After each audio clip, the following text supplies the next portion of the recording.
49వ కీర్తన నుంచి మొదటి వచనం చూసినప్పుడు, సర్వజనులారా ఆలకించుడి, సామాన్యులేమి సామంతులేమి, ధనికులేమి దరిద్రులేమి, లోక నివాసులారా మీరందరూ ఏకముగా కూడి చెవియొగ్గుడి. ఇక్కడ మరి దేవుని వాక్యము ఏమి చదివిస్తుందంటే, సర్వజనులారా అంటే ప్రపంచంలో ఉన్నటువంటి ప్రతి మానవులారా ఈ మాటలకి మీరు చెవియొగ్గండి అని ఇక్కడ మరి దేవుని వాక్యము చలవిస్తుంది. లోకములో ఉన్న ప్రతి ఒక్కలారా, దేవుడు లోకమును ఎంతో ప్రేమించాడు. ఎలా ప్రేమించాడంటే, మీరు ఏ స్థితిలో ఉన్నా, ఏ యొక్క పరిస్థితిలో ఉన్నా, మీరు ఏ యొక్క మార్గంలో ఉన్నా, మీరు ఏ ఆలోచనలో ఉన్నా, మీరు ఏ తప్పు పని చేసినా, మిమ్మల్ని అందరినీ దేవుడు ప్రేమిస్తున్నానని యోహాను సువార్త 3:16 చెప్తున్నాడు. ఆ మాటనే ఆలకించమని ఇక్కడ 49వ అధ్యాయము 1వ వచనంలో మరి 2వ వచనంలో ఇక నోరు తెరుస్తున్నాను అన్నాడు. మీరు అందరూ ఆలకించండి.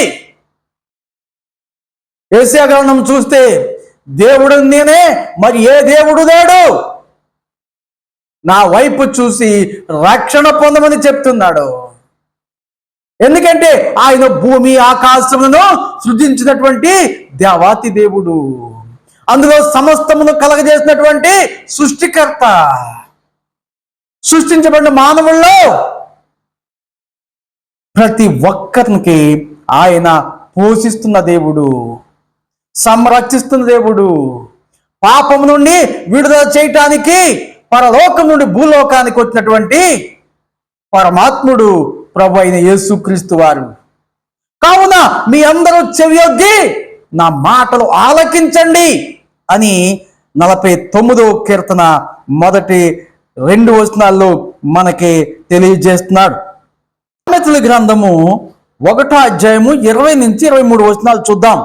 ఎందుకంటే జ్ఞానం అంట వీధుల్లో కేకలు వేయిస్తుందంట. దేవుని జ్ఞానము వీధుల్లో కేకలు వేస్తుంది. ఎవరు ఆలకించలేదు, ఎవరు వింటలేదు. అందుకనే ఈ మాటలు చెప్తున్నాడు. సర్వజనులారా ఆలకించండి, సామాన్యులేమి సామంతులేమి, ధనికులేమి దరిద్రులేమి, లోక నివాసులారా మీరందరూ ఏకంగా కూడి చెవియొగ్గుడి, నా మాటలు ఆలకించండి. ఈ యొక్క గ్రంథం 1:20 వచనం, జ్ఞానము వీధుల్లో కేకలు వేయుచున్నది, సంత వీధులలో బిగ్గరగా పలుకుచున్నది, గొప్ప సందడి గల స్థలములలో ప్రకటన చేయుచున్నది, పురద్వారములలోను పట్టణములలోను జ్ఞానము ప్రచురించుచు తెలియజేయుచున్నది. ఎట్లనగా జ్ఞానము లేని వారులారా మీరెన్నాళ్ళు జ్ఞానము లేని వారుగా ఉండకూడదు. మీరెన్నాళ్ళు అపహాస్యము చేయొచ్చు ఆనందింతురు. బుద్ధిహీనులారా మీరెన్నాళ్ళు జ్ఞానమును అసహించుకొందురు. ఏమన్నాడు దేవాతి దేవుడు చెప్తున్నాడు, నా గద్దింపు విని నా వైపు తిరుగుడి, ఆలకించండి, నా మాటలో చెవియొగ్గండి. దేవాతి దేవుడు చెప్తున్నాడు, నా మాటలు వింటే మీకు రక్షణ, నా మాటలు విని వాటి ప్రకారం నడిస్తే మీకు నెమ్మది అని దేవాతి దేవుడు మరి ఈ వాక్యం ద్వారా మనకి చలవిచ్చుచున్నాడు. గ్రంథము 1వ అధ్యాయము 2వ వచనము కూడా చూద్దాం. యెహోవా మాటలాడుచున్నాడు, ఆకాశమా ఆలకించుము, భూమి చెవియొగ్గుము, నేను పిల్లలను పెంచి గొప్పవారిగా చేసి తిని వారు నా మీద తిరుగుబడి ఉన్నారు. ఏమంటున్నాడు దేవత దేవుడు? నేను పిల్లలను పెంచి పెద్దవారిగా చేస్తే దేవుని మీద తిరగబడి ఉన్నారు. ఎలా పెంచాడు ఆయన? ప్రకృతిని ఏర్పాటు చేసిన వాడు ప్రభువు. ప్రకృతిలో ఫలాలనిచ్చేవాడు ప్రభువు. ప్రకృతిలో చెట్ల ద్వారా గాలినిచ్చేవాడు, ఆక్సిజన్ ఇచ్చేవాడు ప్రభు అయి ఉన్నాడు. ఆయన గాలి పీల్చుకుంటూ, ఆయన నీళ్లు తాగుతూ, ఆయన ఇచ్చే పంటలు ఫలాలను భుజిస్తూ, ఆయన మాట వినకుండా ఆయన మీద తిరగబడుతున్నారు మీరు. కాబట్టి నేను పిల్లలను పెంచి పెద్దవారిగా చేశాను, వారు నా మీద తిరగబడి ఉన్నారని దేవుని వాక్యము చలవిస్తుంది.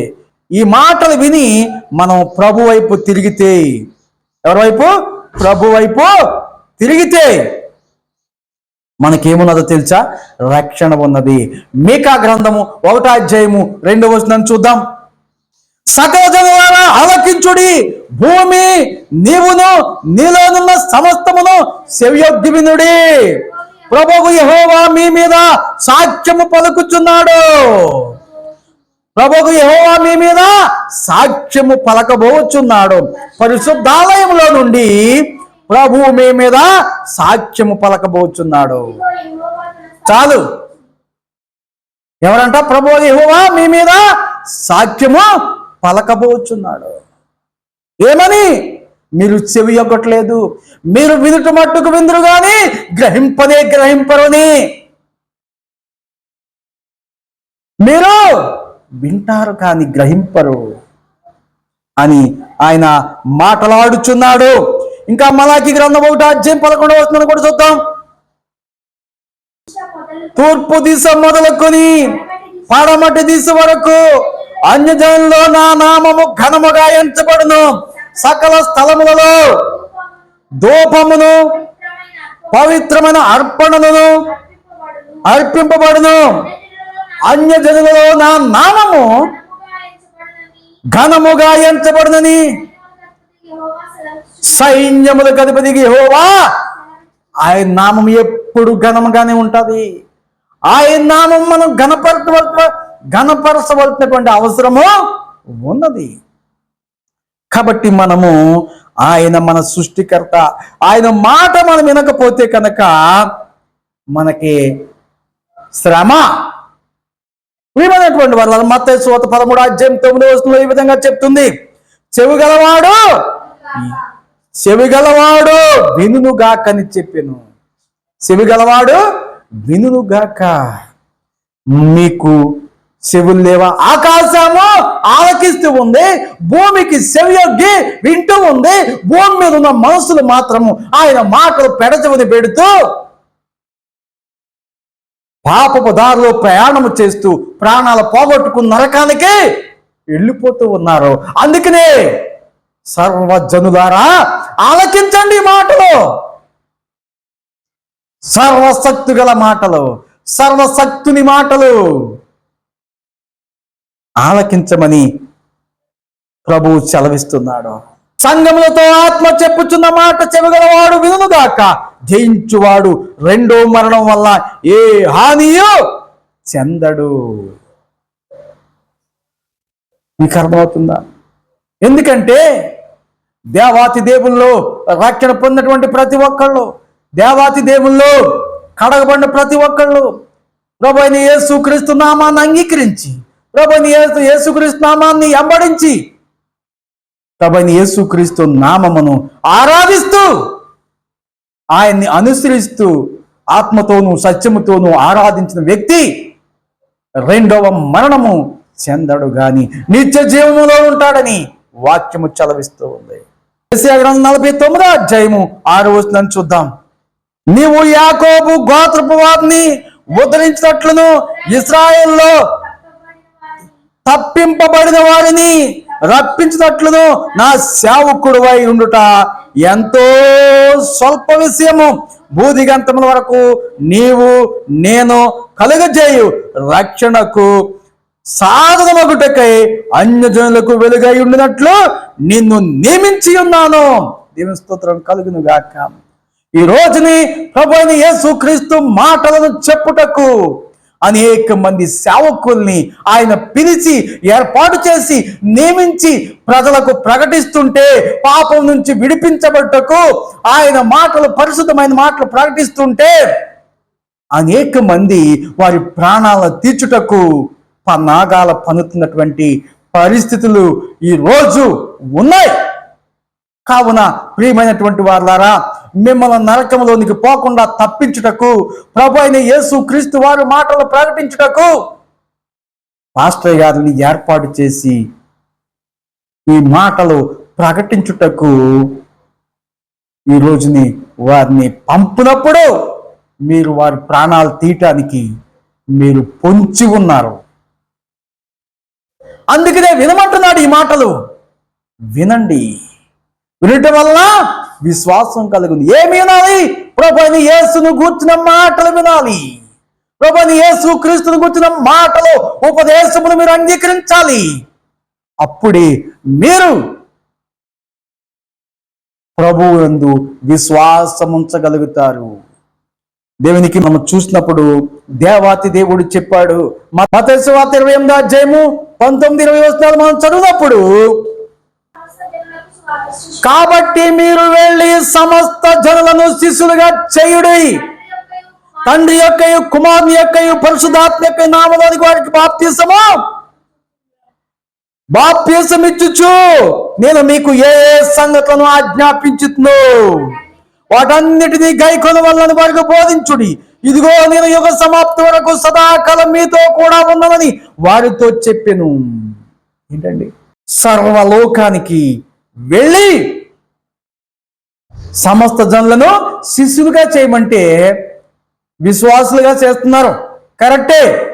కానీ విశ్వాసులుగానే ఉంటున్నారు, కానీ వారు శిష్యులుగా మారట్లేదు. అండి, ప్రభు అయిన యేసు క్రీస్తు వారి యొక్క సేవకులు కూడా ఏం చేయాలంట? ప్రపంచంలో ఉన్న ప్రజలను శిష్యులుగా మార్చాలి. ఎప్పుడు విశ్వాసులుగా ఉండటమే కాదు, విశ్వాసుల నుంచి వచ్చేటువంటి వీరి విరాళాలు స్వీకరించుకుంటూ వారు ఆస్తులు పాస్తులు సంపాదించుకుంటూ వారు పేరు ప్రతిష్టల కోసము అనేకమైనటువంటి ధననిధులు కూడగట్టుకుంటూ వారినే గొప్ప చేసుకుంటున్నారు. కానీ ప్రభువు చెప్పినట్లుగా ఎవరూ చేయటం లేదు. అందుకే భూమి మీద ఉన్నవారు, ప్రకటించేవారు, వినేవారు, వినలేని వారు అందరూ కూడా వినండి నా మాటలో. సర్వజనుల్ని వినమంటున్నాడు. కాబట్టి మీరు వెళ్ళి సమస్త జనులను శిష్యులుగా చేయుడి, తండ్రి యొక్కయు కుమారుని యొక్కయు పరిశుద్ధాత్మ యొక్క నామములోనికి వారికి బాప్తిసం ఇమ్మన్నాడు. మరి ఈ దినాన మనము ఇక్కడ కూర్చున్నామంటే ప్రభు యొక్క దయ. ఈరోజు ఎంతో మంది పాపములు పొర్లుతున్నారు. ఈరోజు ఎంతో మంది పరిశుద్ధతకు అడ్డంగా ఉంటున్నారు. ఈరోజు ఎంతో మంది మరి పరిశుద్ధాత్మను వ్యతిరేకిస్తున్నారు. ఈరోజు ఎంతో మంది ప్రభు వాక్యాన్ని అంగీకరించకుండా అడ్డగిస్తున్నారు. ఆత్మను తీసుకెళ్ళి అగ్నిగుండంలో వేసుకుంటున్నారు. కాబట్టి ఈ దినాన మనము ఎలాగున్నాము? మనం ప్రభు వాక్యానికి అడ్డంగా ఉన్నామా, లేక ఆయన వాక్యాన్ని అందరికీ ప్రకటించేవారిగా ఉన్నామా? ఆలోచించాలి. అంతేమి లోక నివాసులారా, మీరందరూ ఏకముగా కూడి చెవియొగ్గండి. ప్రభువు మాట్లాడుచున్నాడు. మీరు ఏమి వింటున్నారు? మీరు ఏమి చేస్తున్నారు? ఏది అవసరమో ఏది అనవసరమో మీరు ఒకసారి ఆలోచించండి అని ప్రభు చెప్తున్నాడు. రోమీయులకు రాసిన పత్రిక 3వ అధ్యాయం 9వ వచనం చూద్దాం. ఆ దేవుడు యూదులకు మాత్రమే దేవుడా, అన్యజనులకు దేవుడు కాదా?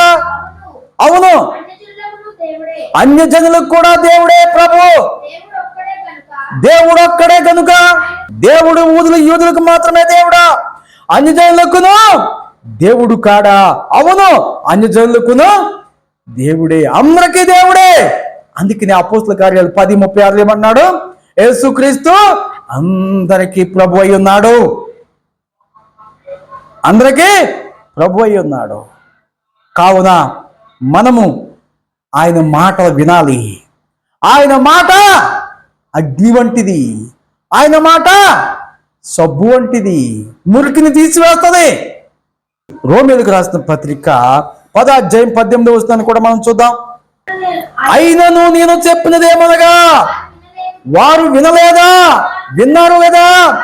వారి స్వరము భూలోకం అంతటికి, వారి మాటలు భూదిగంతముల వరకు బయలు వెళ్ళను. వింటున్నారు కానీ గ్రహించట్లేదు. అయిన వారు విన్నారు కానీ గ్రహించేటువంటి హృదయం వాళ్ళకి లేదు. వింటు మట్టుకు విందులు కానీ గ్రహింపరు. అందుకనే అందరిని వినమంటున్నాడు.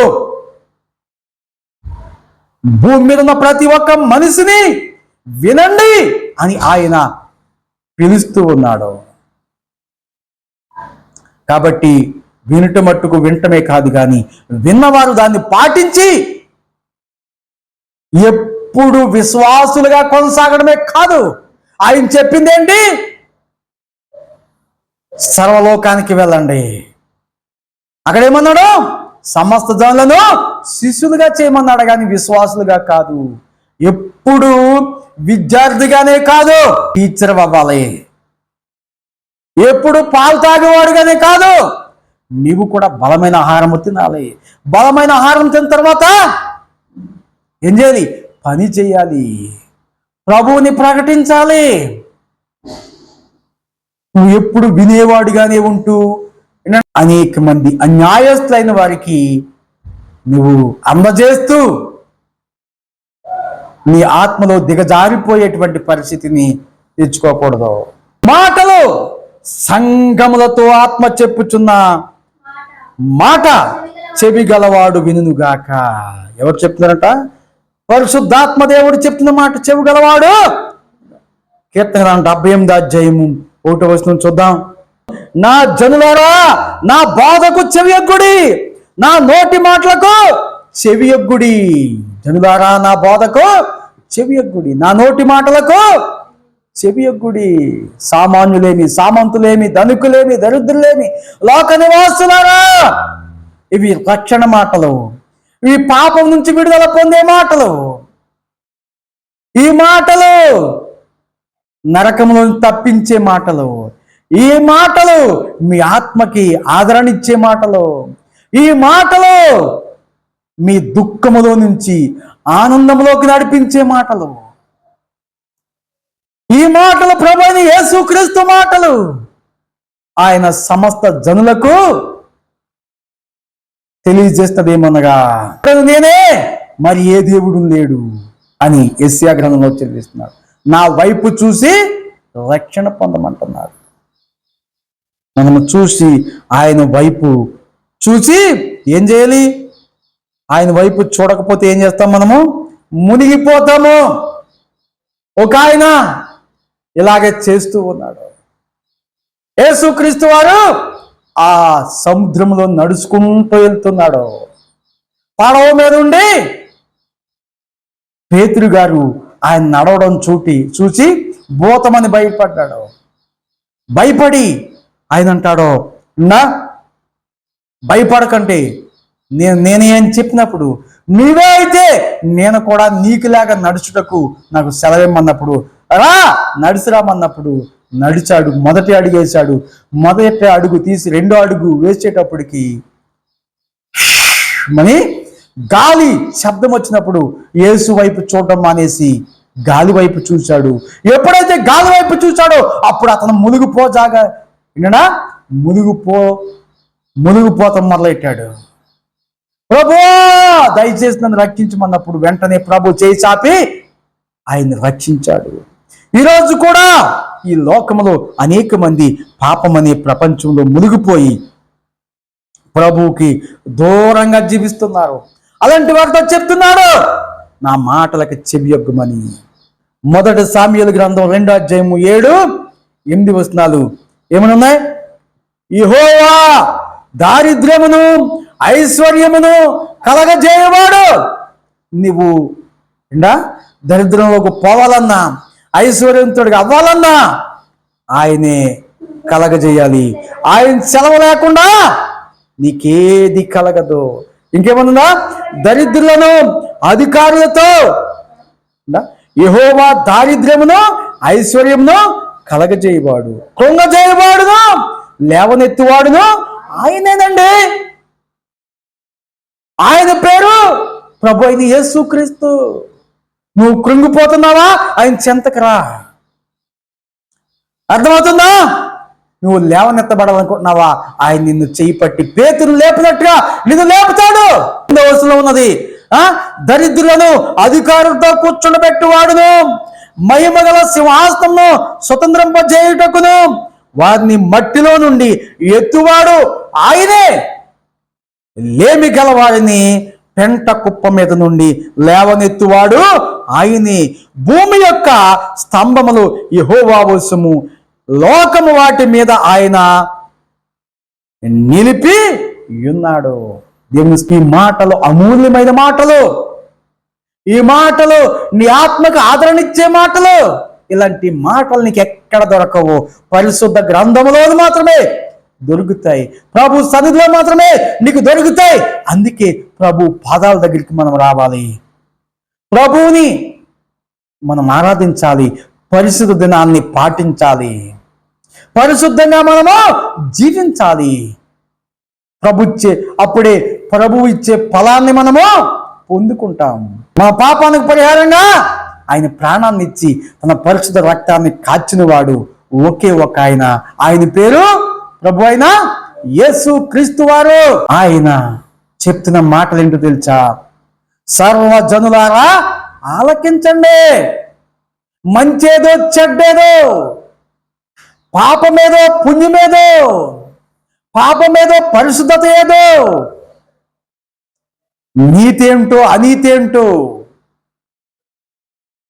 మర్యాద ఏంటో అమర్యాద ఏంటో, ఏది శాశ్వతమో ఏది అశాశ్వతమో మీరు ఆలకించండి.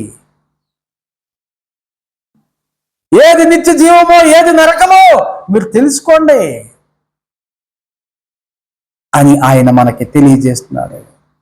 కాబట్టి రక్షణ పొందిన మనము ఆయన నీతిలోను ఆయన మార్గంలో సాగిపోదాం. దేవుడి మాటలు దీవించును గాక. ఆమేన్.